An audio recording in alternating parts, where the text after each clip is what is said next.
세상에 떠도는 기묘한 괴담들. 첫 번째 이야기, 길에서 귀신이 붙어버리며 실제로 겪었던 실화괴담. 그때가 아마 11월 초순쯤이었을 겁니다. 중학교 3학년이었던 저는 그날도 학원이 끝나고 집으로 가는 길이었습니다. 당시 핸드폰이 없던 저는 여느 때처럼 아파트 입구 앞 공중전화에서 집으로 전화를 했습니다. 제가 아파트 카드키를 잃어버려 항상 귀가 시에는 집으로 전화를 해서 엄마에게 아파트 문을 열어달라고 부탁했으니까요. 학원이 11시 30분에 끝나니 그때 시간이 아마 12시가 조금 안 된 시간이었을 겁니다. 그날은 그리 춥지 않았지만 눈비가 아주 약간씩 추적추적 내리던 날이었는데 단지 안에는 지나가는 사람이 하나도 없더라고요. 저는 워낙 겁이 많아서 괜히 무서운 생각이 들어 빨리 집에 가고 싶어 아파트 뒷길로 갔습니다. 공중전화에서 큰 길로 집에 가려면 한 바퀴 돌아가야 하기 때문이었죠. 지금 생각하면 무슨 용기로 그 길로 갔는지 모르겠습니다. 그 길은 가로등이 드문드문 있고 벤치만 있는 길인데 어두컴컴하니 연인들이 주로 애용하던 그런 길이었거든요. 저는 예전에 그 길에서 7층에서 도둑이 떨어져 죽은 이후로 어두워지면 그 길로는 다니지 않았었습니다. 그런데 무슨 용기가 났는지 그 음침한 길로 들어갔습니다. 길을 한 중간쯤 갔을 때 눈앞에 어떤 검은 것이 휙 내려오더니 진짜 땅이 깨질 만큼 엄청난 소리가 났습니다. 정말 그 소리가 엄청나게 컸는데 뻥튀기를 튀길 때 나는 소리와 흡사했죠. 그 순간 제 옷과 얼굴에는 뭔가가 확 튀었는데 순간적으로 그것이 피라는 것을 알고 그 자리에서 눈을 질끈 감았습니다. 저는 비명조차 지르지 못하고 숨 쉬는 것조차 멈춘 것 같았습니다. 그저 제발 빨리 누군가 와주기만을 바라면서 굳어있을 수밖에 없었습니다. 그런데 막 꾸르륵 소리가 나는 겁니다. 아, 이 사람이 죽은 게 아니구나 하는 생각이 들어 눈을 떠보니 내 발밑에 그 사람이 있었습니다. 저는 보지 말았어야 했습니다.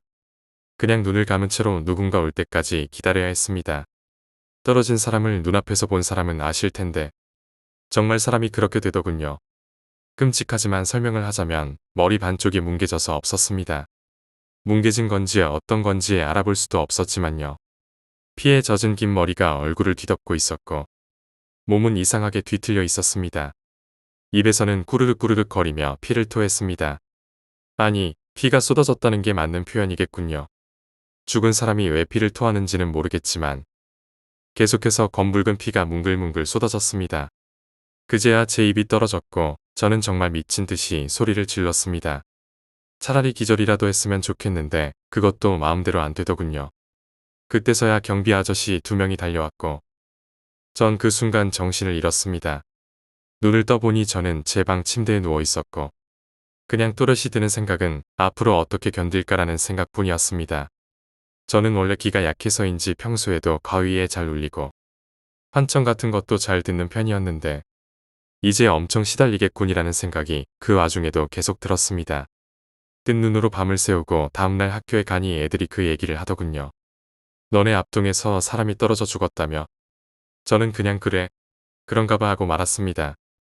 저한테는 그 일을 떠올리는 것조차 고문이었기 때문에 더 이상 그 얘기에 대해 생각하고 싶지도 않았습니다. 그 사건 후로 저는 불면증이 심해지고 매일 가위에 눌리긴 했지만 그 정도는 예상하고 있던 일이었기에 며칠 지나면 나아지겠지 하고 생각하며 지냈습니다. 시간이 흘러 1달 반 정도 지나니 불면증도 없어지고 가위도 덜 눌리면서 저는 그 사건을 생각하지 않고 지내게 됐습니다. 그리고 크리스마스를 며칠 앞둔 날 저는 친구들과 영화관에 갔습니다. 원래는 품행제로를 보러 갔는데 아직 개봉을 안 했더군요. 그래서 색즉시공을 보게 됐는데 나이를 속이고 보는 영화라 막 기대에 부풀었습니다. 저희 자리는 제일 뒷줄이었어요. 정말 기분 좋게 영화를 보고 있었죠. 영화 시작 후 30분쯤 흘렀을까. 저는 코트를 벗고 있었는데 왼쪽 어깨가 축축한 느낌이 들었습니다. 만져보니 아무렇지도 않길래 신경 쓰지 않고 다시 영화에 집중했는데 또다시 어깨가 축축해진 것을 느꼈습니다. 이번에는 정말 무슨 물이라도 끼얹은 느낌이 들어 깜짝 놀라 어깨를 만져보니 정말 축축하더라고요. 그래서 저는 어깨 쪽을 보기 위해 뒤를 돌아보니 누군가 제 바로 뒤에 서 있는 겁니다. 깜짝 놀라 그 사람을 쳐다봤는데 어두워서 잘 보이진 않았지만 화면 빛에 비친 손이 하얗고 가느다란 게 여자인 것 같더라고요. 처음엔 친구가 장난치는 줄 알았지만 주위를 둘러봐도 빈좌석은 없는 걸 확인하니 소름이 끼쳤습니다. 그래서 저는 제 뒤에 있는 여자가 콜라를 뿌리는 건가 싶어 작은 소리로 "왜 그래요?" 라고 했지만 여자는 옆쪽으로 사라졌습니다. 옆에 있던 친구가 "왜 그래?" 라고 물어서 "누가 내 어깨에 뭐 흘렸어?" 라고 대답하며 콜라가 묻은 건지 확인하려고 했습니다. 영화관이 어두운 데다 제가 갈색 옷을 입고 있어서 옷이 물에 젖었는지 콜라에 젖었는지 확인하기 힘들더군요. 그래서 저는 화장실로 가서 확인하기로 했습니다. 화장실 거울 앞에 섰는데 순간 꼬리뼈부터 머리끝까지 소름이 돋았습니다. 그건 분명 피였습니다. 검붉은 피가 제 왼쪽 어깨에 흥건히 젖어 있었습니다. 저는 친구를 불러올까 하다가 우선 이 찝찝한 피부터 지워야겠다는 생각으로 옷을 벗고 물에 빨기 시작했습니다. 빨간 물이 죽죽 흘러나왔고 냄새를 맡아보니 확실히 피비린내가 났습니다. 저는 혼자 욕을 하며 비누로 옷을 빠는데 금방 묻은 피라 그런지 다행히 물이 빠지더군요. 그 순간 별 미친년이 다 있네 라고 혼잣말을 하다가 정말로 미친 여자가 아닐까 하는 생각이 들어 무서워졌습니다. 화장실 안에는 저 혼자 있었는데 그 미친 여자가 올까봐 얼른 옷을 입고 영화관으로 돌아갔습니다. 친구에게 귓속말로 "아까 그 사람이 내 어깨에 피 뿌리고 도망갔어 라고 했지만 친구는 제가 장난치는 줄 알고 "귀신이다 라고 대수롭지 않게 말하며 영화를 다시 보기 시작했습니다. 하지만 저는 너무 무서워서 괜히 소란을 피우고 싶지 않아 계속 영화를 보기로 했습니다. 얼마 후 추운 것 같아 코트를 입으려고 몸을 비틀었는데 영화관 왼쪽 구석에 누군가 서 있었습니다. 어두워서 잘 보이지 않았지만 분명 여자 형체가 저를 바라보고 있었습니다. 심장이 미친 듯이 뛰고 숨이 막혔습니다.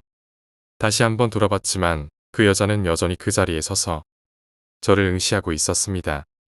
저는 친구에게 "저기 누가 나보면서 서 있어 라고 말했지만 친구는 제가 또 장난치는 줄 알고 "그래, 너 잡으러 온 귀신이라니까 라고 대꾸했습니다.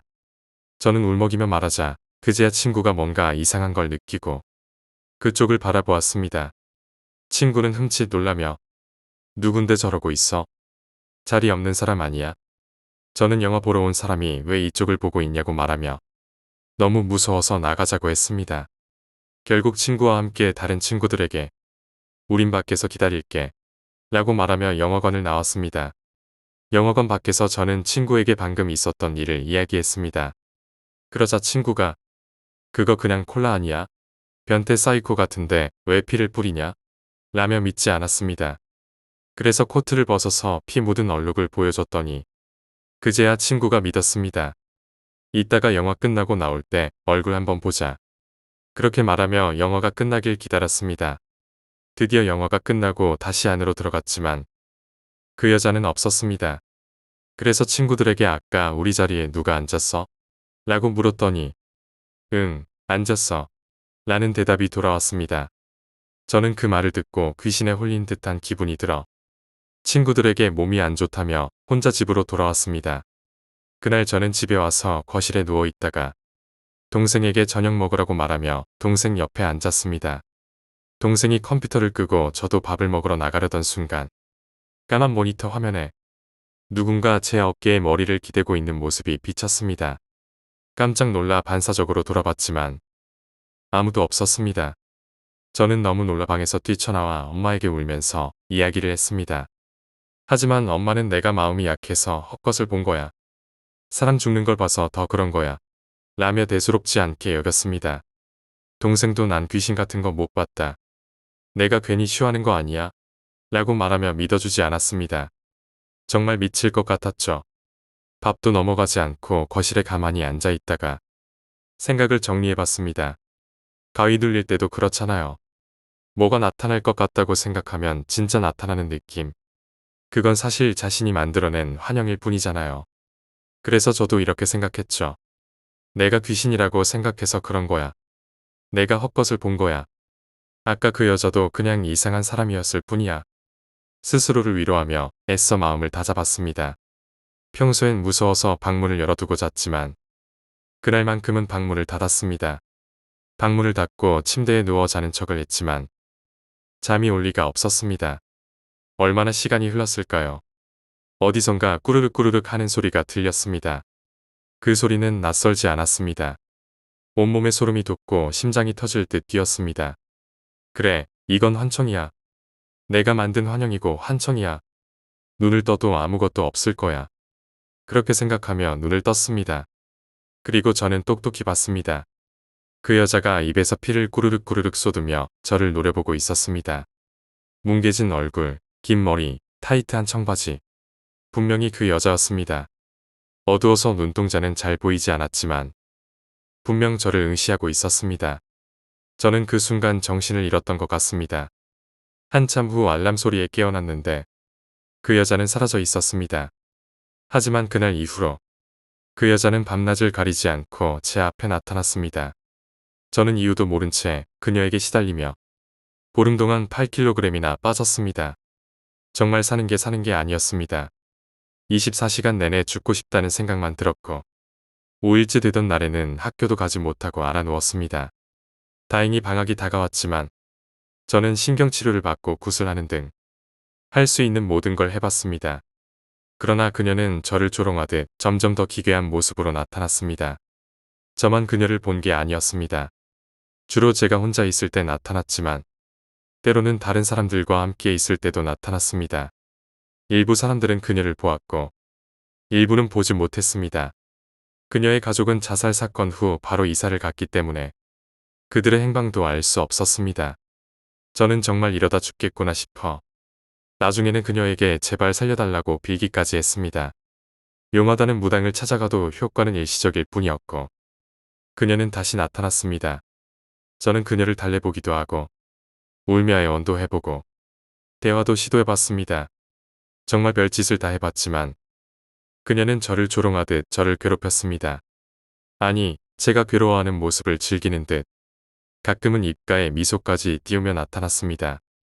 저는 익숙해질 만도 했지만 그녀를 볼 때마다 여전히 소름이 끼쳤습니다. 지금도 그 얼굴과 표정이 생생히 떠오릅니다.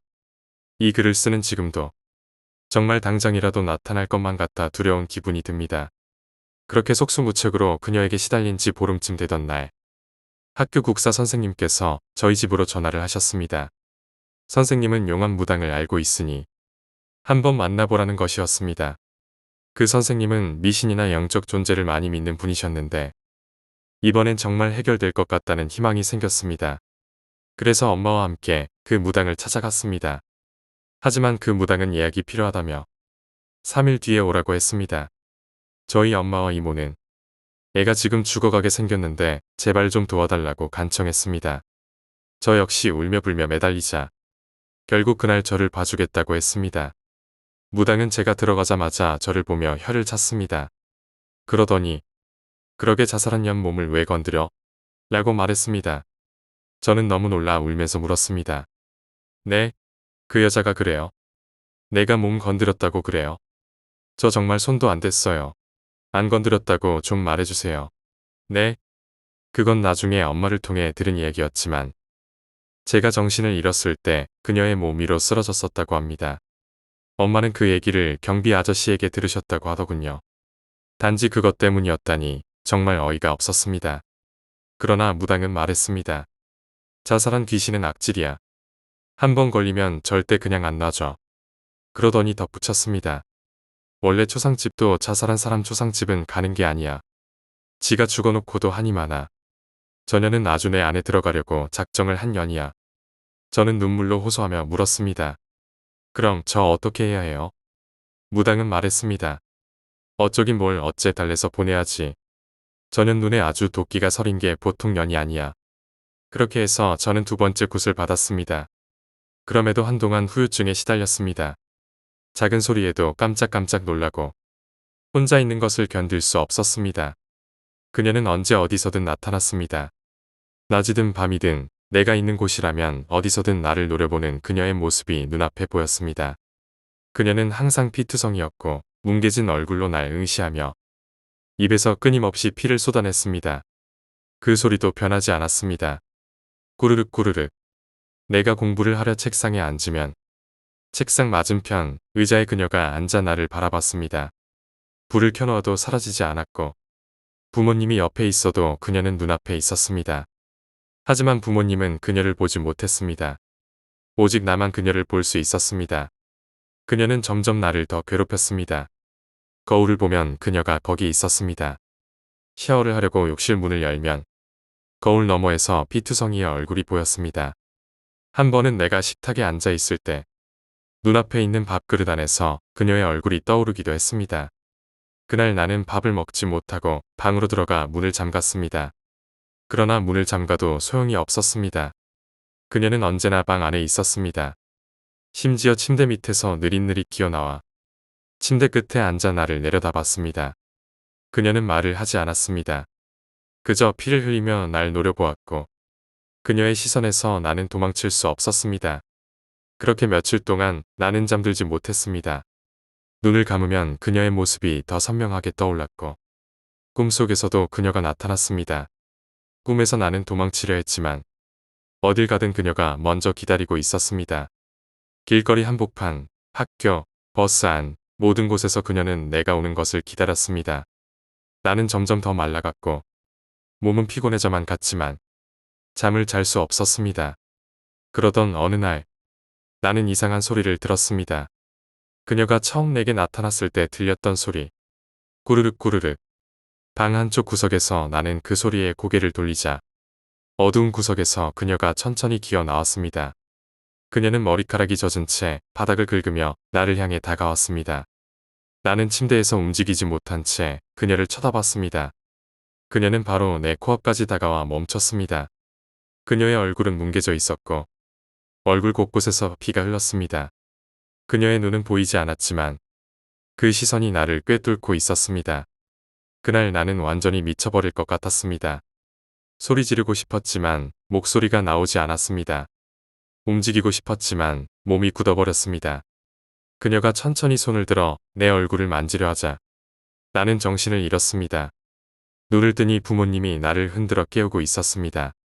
하지만 그녀는 여전히 내 머릿속에 남아 있었습니다. 그 이후로 그녀는 한층 더 나를 괴롭혔습니다. 내가 방에 있으면 그녀는 문틈으로 얼굴을 비췄고 불을 켜면 천장에 매달려 아래를 내려다봤습니다. 침대에 누워 있으면 이불 아래에서 서서히 몸을 끌어올리며 다가왔습니다. 그 손이 내 다리에 닿는 순간 나는 본능적으로 이불을 걷어찼지만 그녀는 이불 밖에서 이미 나를 내려다보고 있었습니다. 내가 도망칠 방법은 없었습니다. 심지어 학교에서도 그녀는 나타났습니다. 한 번은 수업 중에 느닷없이 창문 너머로 그녀의 얼굴이 불쑥 나타났습니다. 창문 유리에 피가 뚝뚝 흘렀고 그녀는 무언가를 속삭였지만 소리는 들리지 않았습니다. 나는 선생님에게 허락을 받고 화장실로 뛰쳐나갔습니다. 그러나 화장실에 들어가자 거울 앞에 그녀가 서 있었습니다. 거울 속 그녀는 눈이 없는 얼굴로 나를 뚫어지게 바라보고 있었습니다. 나는 비명을 지르고 밖으로 뛰쳐나왔지만 복도 끝에서 그녀는 이미 기다리고 있었습니다. 그녀는 천천히 걸어왔고 나는 뒷걸음질치며 도망쳤습니다. 이 일이 반복되자 나는 점점 더 피폐해졌습니다. 밥을 먹을 수 없었고 잠을 잘 수도 없었습니다. 부모님은 점점 말라가는 나를 걱정했지만 내가 겪는 일을 설명해도 믿지 않았습니다. 그러던 어느 날 밤 나는 더 이상 참을 수 없어 그녀에게 소리쳤습니다. 대체 왜 이러는 거야? 나한테 뭘 원하는 건데? 그녀는 처음으로 입을 열었습니다. 그러나 그녀의 목소리는 사람이 아닌 것처럼 들렸습니다. 내가 죽었을 때 너는 거기 있었어. 그녀는 고개를 갸웃하며 다시 말했다. 넌 내 피를 봤지. 넌 내 죽음을 봤어. 그리고 넌 날 버렸어. 나는 뒷걸음질치며 머리를 흔들었습니다. 나는 너한테 아무 짓도 하지 않았어. 그냥 그 자리에 있었을 뿐이야. 그녀는 갑자기 웃음을 터뜨렸습니다. 피가 흘러내린 얼굴이 찢어질 듯 웃으며 말했다. 그럼 너도 나처럼 돼봐. 그 순간 그녀는 갑자기 나에게 달려들었고 나는 방바닥에 쓰러져 몸을 움츠렸습니다. 하지만 아무것도 느껴지지 않았습니다. 고개를 들어보니 그녀는 사라져 있었습니다. 그러나 나는 평온을 느낄 수 없었습니다. 그날 이후로 그녀는 내 꿈속에서 나를 쫓아다녔고 현실에서는 더욱 강렬하게 나타나기 시작했습니다. 그녀는 나를 놔두지 않았습니다. 꿈속에서도 현실에서도 그녀는 끊임없이 나타났습니다. 가장 끔찍했던 것은 그녀가 내 일상 속 깊이 스며들었다는 점이었습니다. 아침에 눈을 뜨면 침대 옆에 서 있었고 샤워 중에는 욕실 커튼 사이로 날 바라보았습니다. 심지어 내가 밥을 먹으려 하면 그녀의 손이 내 숟가락을 잡아채는 환영이 보였습니다.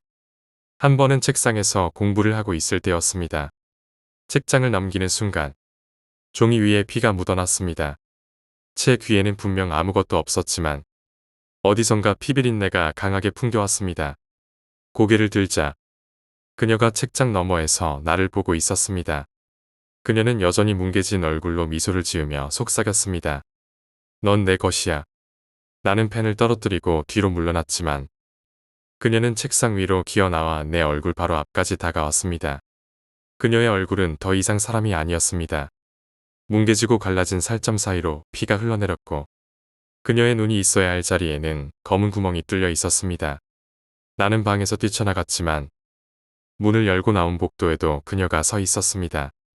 이번에는 피를 흘리는 손으로 복도벽을 긁으며 천천히 걸어왔습니다. 도망칠 수 없어.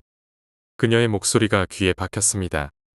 나는 복도를 따라 뛰기 시작했습니다. 뛰고 또 뛰었지만 그녀는 항상 내가 멈추는 곳에 먼저 기다리고 있었습니다. 그날 밤 나는 더 이상 견딜 수 없었습니다. 잠들 수 없었고 도망칠 곳도 없었습니다. 그러던 중 갑작스럽게 방에 불이 꺼졌습니다. 방은 어두워졌고 그 어둠 속에서 그녀의 목소리가 들렸습니다. 왜 넌 나를 버렸니? 그 목소리는 머리 바로 뒤에서 들리는 듯했지만 아무리 뒤돌아봐도 그녀는 보이지 않았습니다. 나는 침대 아래를 봤습니다. 그곳에 그녀가 있었습니다. 그녀는 천천히 기어나와 침대 끝에 앉았습니다. 내가 나를 봤어. 그리고 내가 나를 버렸어. 그녀는 반복해서 말했습니다. 그날 이후로 그녀의 모습은 점점 더 기괴해졌습니다. 그녀는 단순히 피투성이로 나타나는 것이 아니라 몸이 이상하게 비틀리거나 손과 발이 늘어나 있었습니다. 한 번은 그녀가 벽을 타고 기어오르는 모습도 봤습니다. 그녀는 천장에 거꾸로 매달려 나를 내려다봤고 뭉개진 얼굴로 미소를 지었습니다. 이 모든 것이 반복되자 나는 거의 미쳐가고 있었습니다. 나는 그녀에게 도망칠 수 없다는 것을 깨달았습니다. 그리고 그녀는 그것을 알고 더 즐기고 있었습니다. 그녀의 목소리와 모습은 점점 더 잔혹해졌습니다. 나는 밤마다 그녀가 나타날 때마다 내가 죽을 것만 같은 공포에 사로잡혔습니다. 그러던 어느 날 나는 그 무당을 다시 찾아갔습니다. 무당은 나를 보자마자 고개를 저었습니다. 넌 이미 너무 깊이 끌려갔어. 이건 굿으로 해결될 일이 아니야. 나는 무릎을 꿇고 빌었습니다. 제발 도와주세요. 저는 더 이상 견딜 수 없어요. 무당은 한참 동안 침묵하더니 너를 놔주게 하려면 그녀가 원하는 것을 줘야 해. 라고 말했습니다. 나는 그녀가 원하는 것이 무엇인지 알 수 없었습니다. 하지만 무당은 그녀의 한이 너무 깊어 그녀를 완전히 달래지 않는 한 날을 떠나지 않을 것이라고 했습니다. 그날 밤 나는 방에서 그녀와 마주하기로 결심했습니다. 더 이상 도망치지 않기로 했습니다. 그녀가 나타나자 나는 묻지도 않고 단도직입적으로 외쳤습니다. 너는 대체 뭘 원하는 거야? 날 왜 괴롭히는 거야? 그녀는 천천히 다가왔고 나는 더 이상 말을 하지 못한 채 그 자리에 굳어버렸습니다. 그 순간 그녀는 내 얼굴을 손으로 잡고 속삭였습니다. 너는 나와 함께해야 해. 그녀의 손이 내 얼굴을 잡는 순간 차가운 기운이 온몸에 퍼졌습니다. 그것은 단순히 공포가 아니라 내가 살아있는 상태에서 무엇인가가 내 영혼을 찢어내는 듯한 고통이었습니다. 나는 고통 속에서 비명을 질렀지만 그녀는 전혀 멈추지 않았습니다. 너는 나와 함께. 그녀는 반복해서 말하며 손가락을 점점 더 깊이 박아 넣는 듯했습니다. 그때 방 안에 불이 깜빡거렸고 천장에서 이상한 금소금 같은 소리가 울렸습니다. 나는 몸부림치며 손을 뿌리치려고 했지만 그녀의 소나기는 점점 더 강해졌습니다. 그리고 갑작스럽게 그녀는 나를 놓았습니다. 하지만 놓인 것이 아니라 나를 뚫어지게 쳐다보며 뒤로 물러섰습니다. 그녀의 눈이 보이지 않던 얼굴에서 검은 구멍 속으로 붉은 빛이 일렁이기 시작했습니다. 넌 아직도 도망치려 해. 그녀의 목소리는 더 이상 한 사람의 것이 아니었습니다. 여러 음성이 겹쳐 있는 듯 울리는 소리와 함께 들렸습니다. 그녀는 천천히 뒤로 물러서며 방 구석에 있는 그림자 속으로 사라졌습니다. 하지만 방은 여전히 차가운 공기로 가득 차 있었고 어둠은 더욱 짙어져 갔습니다. 그녀가 사라진 곳에서 들려오는 꾸르륵 꾸르륵 소리. 그 소리는 이번에는 방 안 전체를 울리는 듯했습니다. 나는 그 소리를 참지 못하고 문을 열고 뛰쳐나갔습니다. 복도는 불이 켜져 있었지만 그녀는 거기에도 있었습니다. 이번에는 몸이 더 길게 늘어나 있었고 팔과 다리가 기괴하게 꺾여 있었습니다. 그녀는 복도 벽을 기어오르며 날 내려다봤습니다. 넌 절대 도망칠 수 없어. 그녀의 목소리가 귀에 박혔고 나는 다시 방으로 뛰어들어갔습니다. 문을 잠그고 침대 밑을 확인했지만 이번에는 그녀가 어디에도 보이지 않았습니다. 그러나 나는 알고 있었습니다.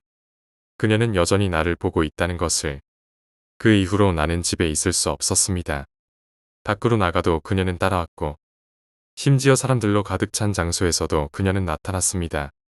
한 번은 버스를 타고 가는 중이었습니다. 창문에 비친 내 모습 너머로 그녀가 서 있었습니다. 그녀는 피투성이 손으로 창문을 긁으며 나를 향해 미소를 지었습니다. 버스에서 내리자마자 나는 주위를 둘러봤지만 그녀는 어디에도 보이지 않았습니다. 하지만 이번에는 바로 내 발밑에서 그녀의 손이 뻗어나왔습니다. 나는 비명을 지르며 주저앉았고 사람들이 놀란 얼굴로 나를 쳐다봤습니다. 그러나 그녀는 사람들 눈에는 보이지 않았습니다. 나 혼자만 그녀를 보고 있었습니다. 시간이 갈수록 그녀는 더 과감하게 나타났습니다. 한밤중에 내 침대 옆에서 혹은 내가 샤워를 마치고 수건을 들 때 그녀는 늘 가까운 곳에서 나를 기다리고 있었습니다. 이제는 단순한 두려움이 아니었습니다. 그녀는 나를 집요하게 끊임없이 쫓아왔고 나는 더 이상 그녀를 떨쳐낼 방법을 알지 못했습니다. 그녀는 내가 먹는 음식에서 나타나고 내가 들고 있는 물건에서도 모습을 드러냈습니다. 심지어 내 그림자 속에서도 그녀의 형체가 보였습니다. 결국 나는 더 이상 견딜 수 없었습니다. 그녀가 나를 끌고 가기 전에 내가 먼저 끝내야 한다는 생각이 들었습니다. 그러나 그 생각을 행동으로 옮기려는 순간 그녀는 내 앞에 나타나 미소를 지으며 말했다. 그렇게 쉽게 놔주지 않아. 두 번째 이야기, 이사. 엘리베이터에서 마주치던 여자아이가 있었어.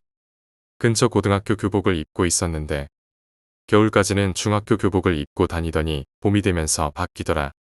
그 덕에 나이를 대략 알 수 있었지. 키는 작고 귀염성이 있는 얼굴이었어. 깔끔한 인상에 언제나 은은한 향기가 났어. 한 번은 내 여동생과 함께 엘리베이터를 타고 있었는데 그 아이도 같이 탔어. 여동생이 다짜고짜 그 아이에게 물었지. 야, 너한테 진짜 좋은 냄새 나는데 향수 뭐 쓰니?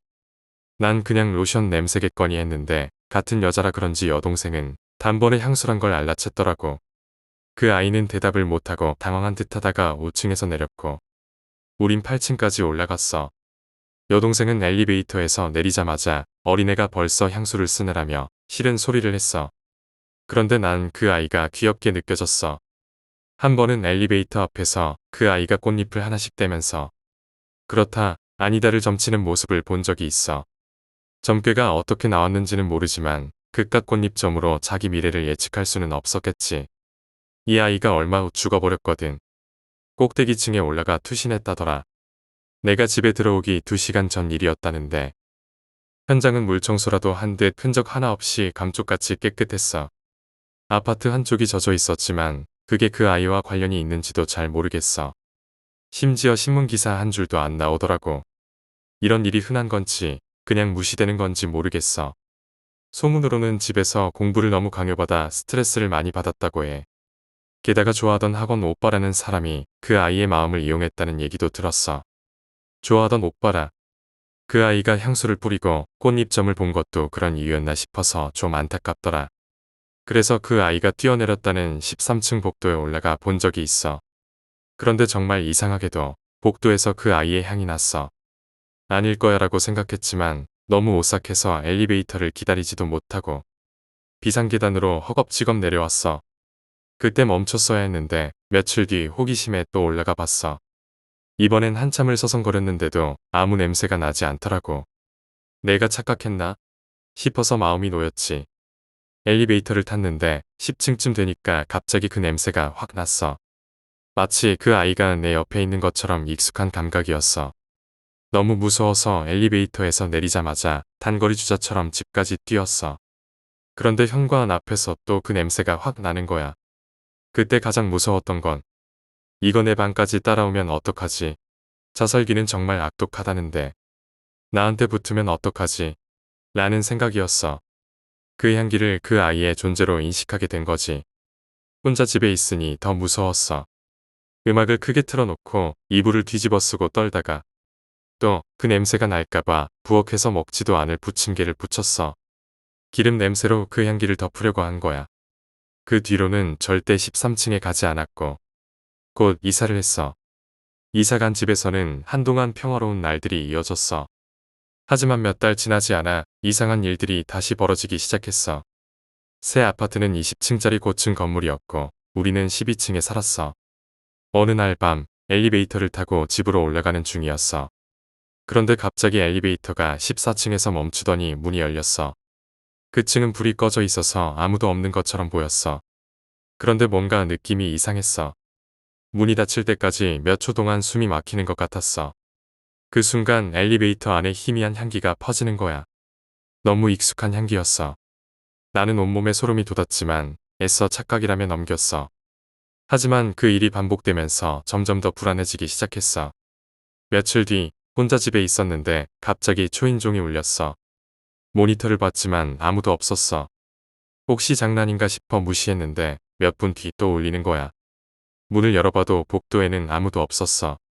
그날 밤 자려고 누웠는데 어딘가에서 또 그 향기가 났어. 처음에는 밖에서 나는 냄새라고 생각했는데 점점 더 방 안쪽으로 가까워지는 느낌이었어. 심장이 미친 듯이 뛰었지만 몸은 움직일 수가 없었어. 누군가 방 안에 있는 것 같았거든. 하지만 눈을 뜨기도 소리를 지르기도 무서웠어. 그렇게 몇 분이 지나고 나서야 냄새가 서서히 사라졌어. 다음 날 엘리베이터를 타고 내려가는데 10층에서 문이 열렸어. 아무도 없었는데 그 순간 엘리베이터 안에 다시 그 향기가 퍼졌어. 이번에는 확실했어. 마치 누군가 바로 내 옆에 서 있는 것 같았어. 너무 무서워서 1층에 도착하자마자 엘리베이터에서 뛰어나왔어. 그런데 복도를 걸어가는데 뒤에서 인기척이 느껴졌어.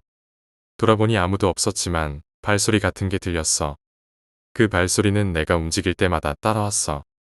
이상한 일들은 점점 더 빈번해졌어.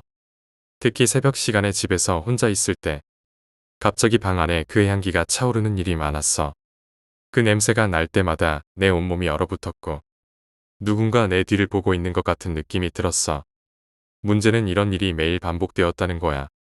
어느 날은 정말 참을 수 없어서 향기가 날 때마다 부엌에서 음식을 태워가며 냄새를 지우려 했어. 하지만 그런다고 해결될 리가 없었지. 계속해서 그 향기가 나타날 때마다 나는 공포에 떨었어. 마치 그 애가 나를 따라온 것처럼 느껴졌거든. 어느 날 밤 정말 이상한 일이 벌어졌어. 샤워를 마치고 거울을 닦았는데 거울에 희미한 손자국이 보였어. 누군가 내 뒤에 서 있는 것 같은 느낌이 들었어. 나는 눈을 질끈 감고 소리를 질렀지만 다시 거울을 봤을 땐 아무것도 없었어. 하지만 그 익숙한 향기가 여전히 강하게 남아 있었어. 세 번째 이야기, 옆집 아저씨. 우리 집은 전형적인 주택가에 있었어. 찻길 건너 내가 사는 골목은 전부 3층짜리 다세대 주택들로 이루어져 있었지. 요즘 짓는 집들처럼 1층을 터서 주차장으로 만든 건물들이 아니라 붉은 벽돌로 된 조금 오래된 집들이었어. 그런데 유독 우리 옆집만 마당이 있는 단층 집이었어. 여름에 내 방 창문을 열고 내려다보면 그 집의 안방이 살짝 보였지. 예의가 아닌 것 같아서 일부러 유심히 본 적은 없지만 늦은 오후쯤 그 집 아저씨가 러닝셔츠 차림으로 TV를 보고 있는 모습이 기억나. 초가을의 어느 일요일이었을 거야. 혼자 집에 있다가 친구를 만나고 와서 배가 고파 식빵을 굽다가 태워 먹었어. 환기를 시키려고 집안 창문을 모두 열었는데 물론 내 방 창문도 열었지. 그때 그 집 마당에 아저씨가 서 계시더라. 우리 집이 3층인데 아저씨가 위를 올려다보고 계셨어. 창문 열리는 소리에 쳐다본 것 같지는 않았고 이미 그 전부터 보고 있던 것 같은데 잠깐 망설여졌어. 이웃이라도 별 교류가 없어서 모르는 사람처럼 지내던 사이였거든. 그렇게 딱 마주치니 고개라도 한번 숙여야 하나 싶었어. 그래서 반사적으로 고개를 살짝 숙이며 턱을 집어넣었는데 아저씨는 내 인사를 받지도 않고 좀 경직된 느낌으로 어딘가 먼 곳을 계속 바라보고 계셨지. 그날 피곤했는지 깜빡 침대에 누워 잠이 들었어. 등산 갔다 오신 엄마 아빠가 돌아오셔서 집이 왜 이렇게 썰렁하냐며 창문을 다 열어놓고 자면 어떡하냐고 하시며 나를 깨우셨어. 피자를 사오셨다길래 식탁 앞에 앉았는데 엄마가 이상한 말씀을 하시는 거야. 옆집 아저씨가 돌아가셨다는 거였어. 그 집 가족들 이야기를 하시면서 그런 말을 하셨지. 처음엔 흘려들었다가 옆집 마당 있는 옆집하고 정신이 번쩍 들었어. 안 그래도 얼마 전에 동네에서 누가 돌아가셨다는 얘기를 들은 적이 있었는데 별로 관심도 없고 시험 준비로 바빠서 그냥 넘겼거든. 그런데 그게 옆집 아저씨라는 걸 알게 되니까 갑자기 오싹해졌어. 엄마 말로는 아저씨가 심장 쪽에 문제가 있었는지 마당에서 세상 청소를 하다가 갑자기 쓰러지셨대. 나는 너무 놀라서 아닌데 나 아까 그 아저씨 봤는데 했더니 엄마는 내가 아저씨 동생이랑 착각한 거라고 하시는 거야. 집안 문제 때문에 동생 내외가 오가고 있었다고 하셨어. 그제야 나도 조금 안심하며 석연치 않은 구석을 애써 넘기려 했어. 그래, 내가 그냥 아저씨 동생을 본 거겠지 싶었지. 괜히 엉뚱한 걸 봤다고 생각하면 기분만 나빠지니까. 하지만 그날 낮잠 잘 때가 떠올랐어. 잠결에 삐삐 하는 새소리가 들렸거든. 내 방에 새가 들어왔나 싶어서. 아, 창문 안 닫아서 새가 들어왔구나. 닫아야지. 생각했는데 몸이 움직이지 않아 그냥 잠들었었지. 다음날 학교에서 문득 그게 떠올랐어. 집에 돌아올 때 너무 무서워서 친구랑 같이 옆집 대문 틈새로 들여다봤어. 아저씨가 기르던 새가 궁금했거든. 새장이 보이긴 했는데 비어 있었어. 그걸 확인하는 순간 너무 오싹해졌고 친구고 뭐고 집으로 뛰어들어갔어. 그때 마당에 서 있던 옆집 아저씨 모습이 떠오르더라. 뭘 찾는 듯한 느낌이었어. 새장 청소하다가 쓰러지셨다니. 그 사이에 새가 날아가 버린 게 아닐까 싶었지. 그 아저씨는 가끔 동물 농장을 보시곤 했어. 마당에 새도 기르고 동물을 좋아하셨던 것 같아. 하지만 위를 올려다보며 서 있던 모습이 잃어버린 새를 걱정하며 찾고 있는 것 같다는 생각이 자꾸 들었어. 물론 그냥 내 추측일 뿐이고 집 근처에 산이 있으니 새소리는 언제든 들릴 수 있지. 아저씨 동생을 내가 봤을 수도 있겠지만 그 동생이 마당에서 러닝셔츠 차림으로 써 있었을 리는 없잖아. 그날 이후로 나는 옆집 아저씨에 대한 생각을 머리에서 떨쳐낼 수가 없었어. 밤이 되면 창문을 닫아도 아저씨가 마당에서 올려다보던 모습이 자꾸 떠올랐지. 심지어 창문이 잠겨 있는지 몇 번이고 확인했는데도 이상하게 누군가 계속 보고 있는 듯한 기분이 들었어. 며칠 뒤였어. 밤에 혼자 방에서 공부를 하고 있는데 갑자기 이상한 소리가 들렸어. 처음엔 바람 소리인 줄 알았는데 그게 아니었어. 뭔가 금속이 긁히는 듯한 날카로운 소리가 창문 쪽에서 났거든. 놀라서 책상에서 일어나 창문으로 다가갔는데 밖에는 아무것도 없었어. 그런데 창문 유리에 희미하게 뭔가 손자국 같은 게 보였어. 처음엔 내 착각인 줄 알았어. 하지만 가까이서 보니 그건 분명 손자국이었어. 게다가 손자국이 한두 개가 아니라 여러 개였고 마치 누군가 창문을 기어오르려 한 것처럼 흐릿하게 찍혀 있었어. 나는 겁이 나서 부모님께 말씀드렸지만 부모님은 그냥 바람에 먼지가 묻은 거라며 대수롭지 않게 넘기셨어. 하지만 그날 밤 나는 이상한 꿈을 꿨어. 꿈속에서 옆집 아저씨가 마당 한가운데에 서 있었는데 눈이 온통 검은색으로 변해 있었어. 아저씨는 말없이 손을 뻗으며 나를 부르고 있었고 그 손끝에서 피가 뚝뚝 떨어지고 있었어. 꿈에서 깨고 나니 땀이 흥건히 젖어 있었어. 하지만 더 이상했던 건 내 책상 위에 마당에서 본 새장에 있던 깃털 같은 게 놓여 있었던 거야. 그 깃털은 분명 내가 본 적이 없는 새의 깃털이었고 불길한 느낌이 들어 바로 쓰레기통에 버렸어. 그날 이후로 이상한 일은 더 잦아졌어. 밤마다 새 울음소리가 들렸고 그 소리는 점점 가까워지는 것 같았어. 마치 내 방 안에서 나는 듯한 기분이었지. 심지어는 내 방에 있던 물건들이 조금씩 움직이거나 갑자기 떨어지는 일도 많아졌어. 어느 날 밤에는 아예 누군가 내 방문을 두드리는 소리가 들렸어. 처음엔 가족인 줄 알고 문을 열어봤는데 문 앞에는 아무도 없었어. 그런데 바닥에 물방울 같은 게 찍혀 있었어. 그게 사람 발자국처럼 보였지. 다음날 학교에서 친구들에게 이 일을 말했지만 친구들은 그냥 내가 기분 탓을 한 거라며 대수롭지 않게 생각했어. 하지만 난 분명 뭔가 잘못되고 있다는 걸 느꼈어. 며칠 뒤 다시 그 집 대문 앞을 지나가게 되었어. 아무 생각 없이 고개를 돌렸는데 그 집 안쪽에서 창문 너머로 뭔가가 나를 보고 있는 게 느껴졌어. 분명 아무도 없어야 할 집에서 희미한 실루엣이 창문 너머로 서 있었던 거야. 나는 놀라서 그 자리를 뛰쳐나왔고 그날 밤 또다시 새 울음소리가 들렸어. 이번엔 분명 내 방 안에서 나는 것 같았고 나는 용기를 내서 방 안 구석구석을 살폈지만 아무것도 없었어. 하지만 창문을 보니 다시 손자국이 찍혀 있었고 이번에는 손자국 옆에 무언가 긁힌 자국도 함께 있었어. 그날 밤 이후로 나는 계속 악몽에 시달렸어. 꿈속에서 옆집 아저씨는 항상 검은 눈으로 나를 바라보며 손짓을 했고 그 손짓은 점점 더 강해졌어. 심지어 꿈에서 깨어나도 그 느낌이 사라지지 않았고 누군가 나를 감시하고 있다는 기분이 들었지. 하루는 이상한 결심을 하고 친구와 함께 옆집에 몰래 들어가 보기로 했어.